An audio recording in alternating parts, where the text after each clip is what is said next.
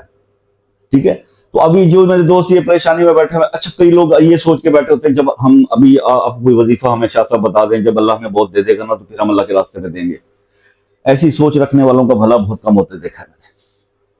اللہ کو تو آپ کی تندرستی کے اندر کیا ہوا ایک کھجور کا صدقہ جو ہے نا, وہ ہزاروں کھجوروں کے باغ صدقہ کر دے کوئی امیر آدمی, اس سے زیادہ وہ اس ایک کھجور کے صدقے کا اس کا اجر بہت زیادہ ہوتا ہے, جو بندے نے غربت کی حالت میں دی, جس وقت اس کے پاس شاید تھی وہ ایک کھجور. تو مقصد کہنے کا یہ, بانٹنے کا تو یہ تقاضا رکھا ہوا ہے. یہاں پوزیشن یہ ہوتی ہے جب کسی کو میں کہتا ہوں نا کہ یار 2-4 بندوں کی افطاری کرا دو, تو وہ ہاں جی دعا کریں شاہ صاحب اللہ تعالیٰ کاروبار میں کچھ ایسی بہتریاں کر دیں, کوئی اور جائیں. تو یار یہ سوچ رکھتے ہوئے آپ سوچتے ہی رہ جاؤ گے. آپ کو انیشیٹ, دیکھیے میں ایک مثال دیتا ہوں, میں اکثر جب دیکھتا ہوں کہ یار مجھے 1 لاکھ روپے کی ضرورت ہے اور میرے پاس 5,000 روپے کھڑے ہوئے یا 10,000 روپے جیب میں, 10,000 سے میرا مسئلہ تو حل ہونے والا نہیں ہے. میں نے اٹھائے وہ 10,000 کسی مستحق کی مدد کا تھے. یہ ایمان میرے دل میں یہ موجود ہے, یہ یقین ہے کامل ہے کہ رب میرا جو ہے وہ کبھی اس کی کیلکولیشن وہ نہیں ہوتی, اس نے اس کو 10 ٹائمز 100 ٹائمز بڑھانا ہے اور مجھے ریٹرن دینا, یہ میرا یقین ہوتا ہے. 24 آورز نہیں گزرتے, 36 آور, حد 72 آورز مجھے اس کا ریٹرن میرا مالک دے دیتا ہے. یہ پریکٹیکل کرتے کرتے میرے خیال میں اب تو عمر جو ہے وہ اس حصے میں آ گئی. یہ میں نے آج آپ کو اپنا سمجھ لیں کہ راز دے رہا ہوں. جو میرے دوست پوچھتے ہیں نا جی آپ دولت نتھنگ, کچھ بھی نہیں ہے, ہاتھ کا میل ہے, پاؤں کی دھول ہے, کچھ بھی نہیں ہے. یہ آپ اور ہم جتنا دولت کرتے ہیں, آپ کو پتا ہے رب نے تو یہ انتظام رکھا کہ اس نے بھیجا بھی بغیر کسی چیز کے خالی ہاتھ اور واپس بھی بغیر کسی چیز کے خالی ہاتھ. جو سب کچھ ہے یہی رہ جائے, مگر پھر بھی اس کی طرف بہت زیادہ ضرورت ہے. کوشش کیجئے, طریقہ آپ کو بتا دیا ہے. اب لائک اور کمنٹ تو اس کو بنتا ہے ویڈیو کا, ٹھیک ہے جی. اس کے بعد کسی مسئلے کے لیے خصوصی دعاؤں میں شامل ہونا چاہتے ہیں تو مسئلہ کمنٹ پہ اپنے نام کے ساتھ لکھیے یا واٹس ایپ پر ڈائریکٹ رابطہ کر لیجیے. جو میرے دوست پاکستان میں ہیں عصر کی نماز کے بعد رابطہ کر لیں. جو میرے دوست UK, USA, Canada, Australia, New Zealand, دوسرے ملکوں سے, ناروے, برازیل, اٹلی, فرانس, ادھر سے بات کرتے ہیں, تو ان سے یہ ریکویسٹ ہوتی ہے کہ دیکھیے آپ اگر ٹائم لے لیں گے بات کرنے سے پہلے, واٹس ایپ پر وقت لے لیں گے کال کا, جس پہ کچھ چارجز نہیں ہیں, تو آپ کا وقت بچے گا اور بہترین طریقے سے آپ کی بات کرنے ہو جائے گی بغیر کسی انٹرپشن کے. تو بس یہ میں نے آپ سے ریکویسٹ کرنی, اور بہت اچھا لگتا ہے جب کئی دوست اسی فارمولے پہ عمل بھی کرتے ہیں. تو اب بس دعا کرتے ہیں آپ سب کے لیے کہ اللہ پاک آپ کو ہر مشکل سے محفوظ رکھے, ہر آفت سے محفوظ رکھے, ہر غم سے محفوظ رکھے. جو بیمار ہیں اللہ ان کو صحت عطا فرما دے, جو لوگ تندرست ہیں اللہ ان کو خوشحالی عطا فرما دے, جو لوگ مقروض ہیں یا رب العالمین ان کے قرض عطا ہونے کے بندوبست بنا دے یا رب العالمین. جو میرے بہن بھائی اپنے بچوں کے رشتوں کے لیے پریشان ہیں اللہ ان کو اس میں مدد فرما, ان کے بچیوں کے فرض ادا فرما, ان کو اچھے جیون ساتھی, اچھے جوڑے نصیب فرما یا رب العالمین. جو لوگ حج اور عمرے کی خواہش دل میں رکھتے ہیں, مجھ سمیت سب لوگوں کو اللہ پاک اپنے گھر کی حاضری جو ہے نصیب فرما, روضہ رسول اللہ کی حاضری نصیب فرما اور ایک خواہش پوری فرما. آمین بنتی ہے, کر دیجیے گا. دعاؤں میں یاد رکھا کیجیے, زندگی رہی تو پھر ملیں گے نیکسٹ ویڈیو میں, تب تک کے لیے اللہ حافظ.